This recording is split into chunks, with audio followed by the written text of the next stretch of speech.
afternoon. Must be somewhere around 1:30. I'm sure it's probably a little after because I've been getting ready up here. Welcome to day 16 of our journey. Our what? Our hero's journey. Are you letting yourself be a hero right now?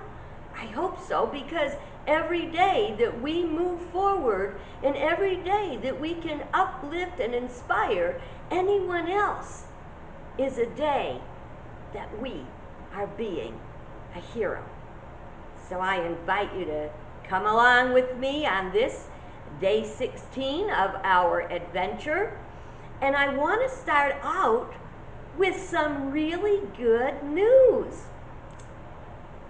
I heard on the news last night that they have come up with a new invention, a thing, a great big box thing, where they can sanitize 80,000 N95 masks at a time. I mean, this is exciting. We have such a shortage of the masks, and this is such a good thing. Now, what's really important about this is we've been talking about creativity and about the unlimited nature of the mind, because it really is unlimited. So where some people would look at masks and say, there's no masks, there's no masks, we don't have enough masks, and God bless the health people who were wearing their masks for days and days. It was just so unfortunate. But somebody else was thinking different. They were thinking, how can we sanitize these masks for these people so even though there aren't any available to purchase, that we can safely use the ones we've got? Can you imagine that?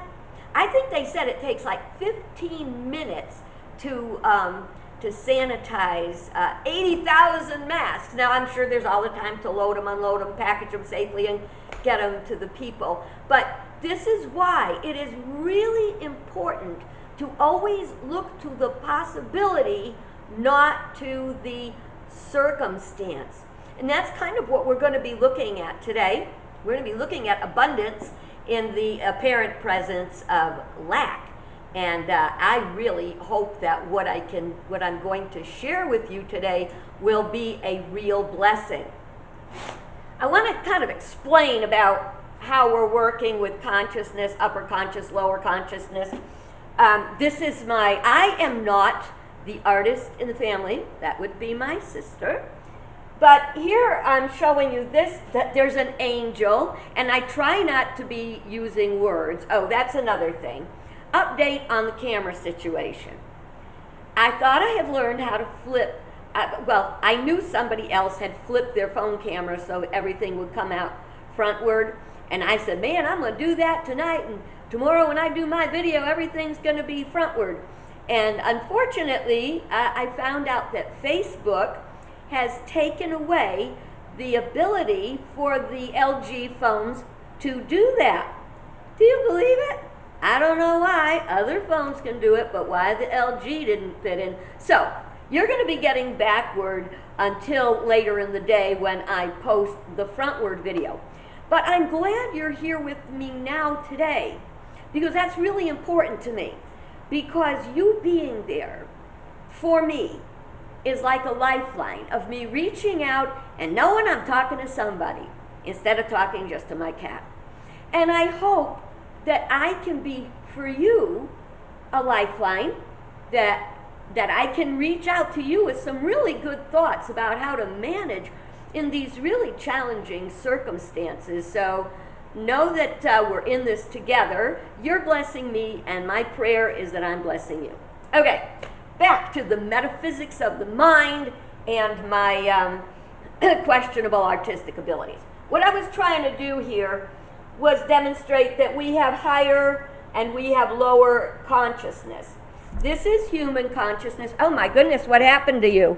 Hang on a minute, I'm going to fix you. I got to put the little sticky back on. Oh, my stars. Ooh. Did you hit your head? Are you okay? Hopefully that'll last. All right, back to where we were.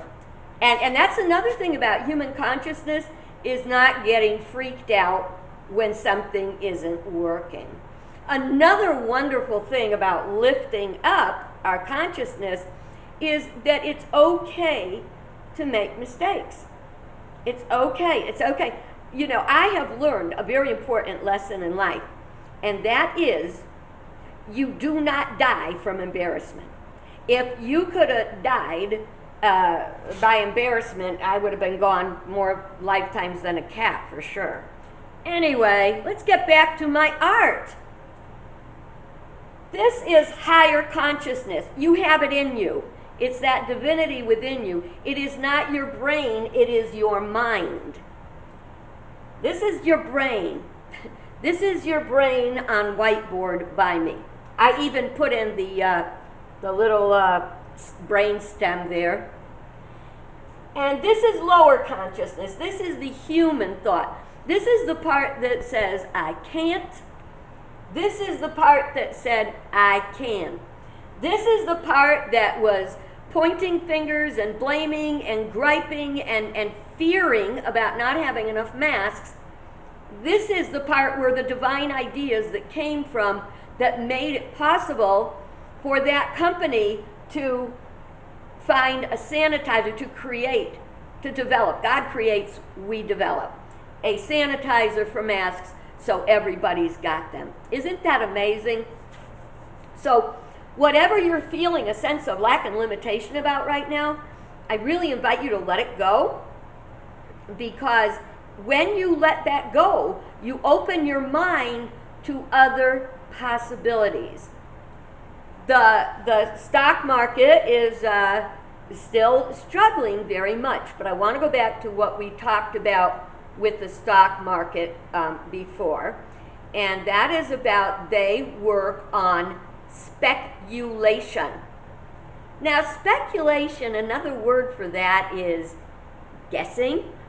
Sometimes it's a guessing game. It's kind of gambling. It's trying to figure out what's going to happen next. And if you weren't there, if you didn't see the video where I discussed things like the stock market and investing, we only want to invest in what we want to grow. If some of us knew what was in our portfolio, we just may be a little unhappy, and we may want to change it after the dust settles. But there is something that's better than speculation. And what is that? It is spiritual principle. It is all divine possibilities. It is consciousness. And that rises above all the little worries of the world. This little dotted line this was the best I could do, okay? This little dotted line is a filter.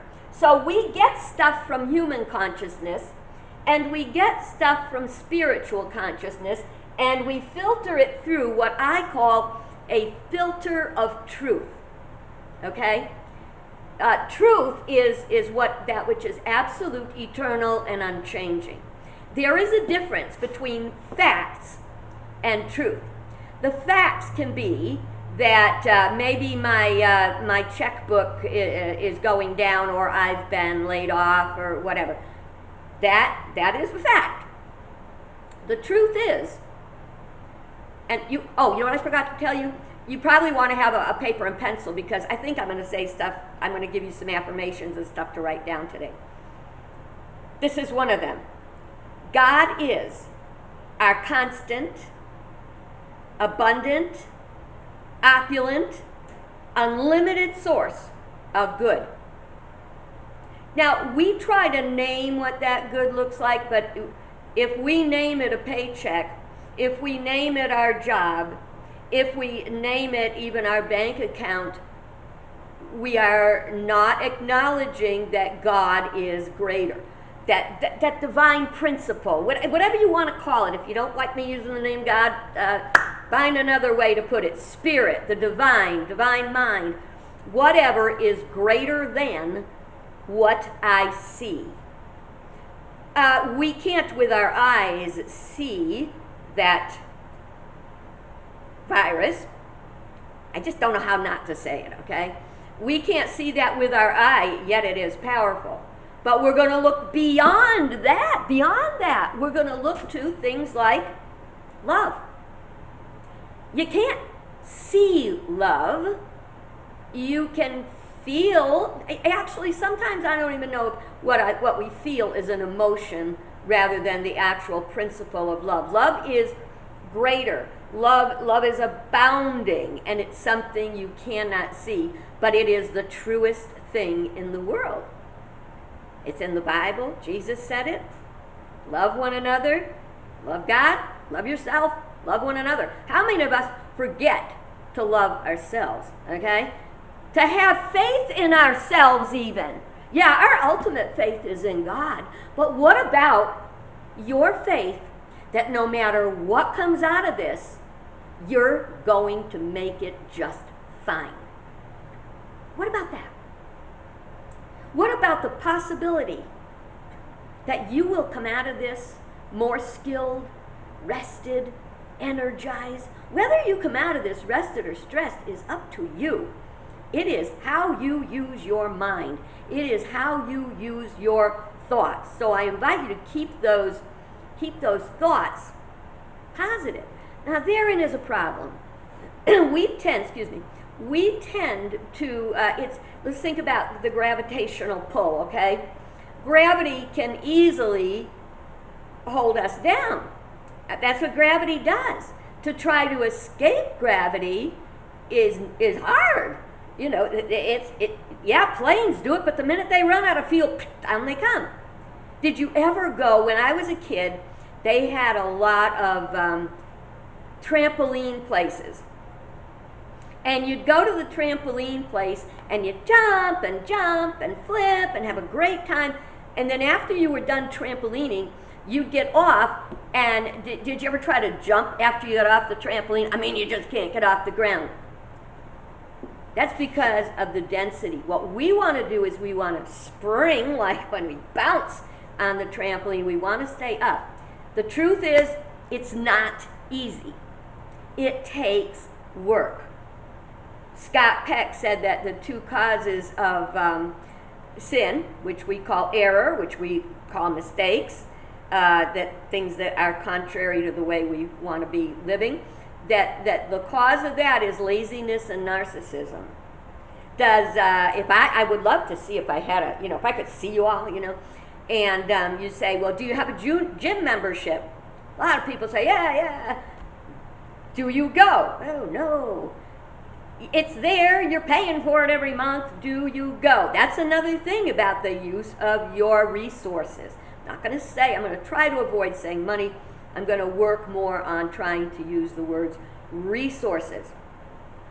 What we want to change is our habitual thinking. You cannot watch the news today without getting the words recession, stock market sliding, crashing, worse than ever before. It's never been like this. Okay, it's never been like this, but that doesn't mean that it can't be solved, that it can't be come through. We have within us resources. Let's look at it like this. The divine is our source. It's how we're here. It's how we live and move and have our being. We are a resource. From this great source of all potential, we express. So, I'm going to invite you to really, really change your habitual thinking. If it's negative, if it's good, keep that. If you find you are having habitual thoughts and fears and anxiety about your finances, about anything right now at this time, I invite you to let that go and to try to, every time you catch yourself with a negative, think of a positive. You're going to do that with the affirmations that I'm going to give you at the end of today's visit. I want to also invite you to look at the virus a little differently. First of all, I want you to realize this is an anomaly. It's called novel for a reason. It is uncommon. It is important that we learn about it and how to overcome it, how to avoid it.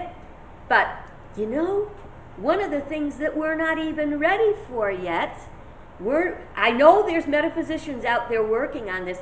We have to keep, well, actually, I know Charles Fillmore actually had that. He wrote a chapter in his book, Talks on Truth, that is about microorganisms. Do you believe there's a possibility we could create microorganisms? I don't know. But we're going to look at that another day, like 2 visits from now, because I have other things in line before it. And right now, today's is prosperity in the midst of what looks like lack. Eric Butterworth, one of our Unity ministers, said, prosperity is not about an abundance of money and stuff. It's a matter of thinking and being. Poverty is not about a lack of money or stuff. It's a way of thinking and being. Very rich people sometimes, they never feel like they have enough. You know, real prosperity isn't about having everything you think you want. It's about appreciating and being grateful for what you have. And we have to stop thinking like it's just us. Number one, it's worldwide. Number two, there's a lesson in it for everyone. And I pray knowing as we go through this, we're going to learn some real valuable lessons. And I think one of those lessons is how wasteful we are. Because we are. One of the things that physically it causes me to feel ill is when I used to go to my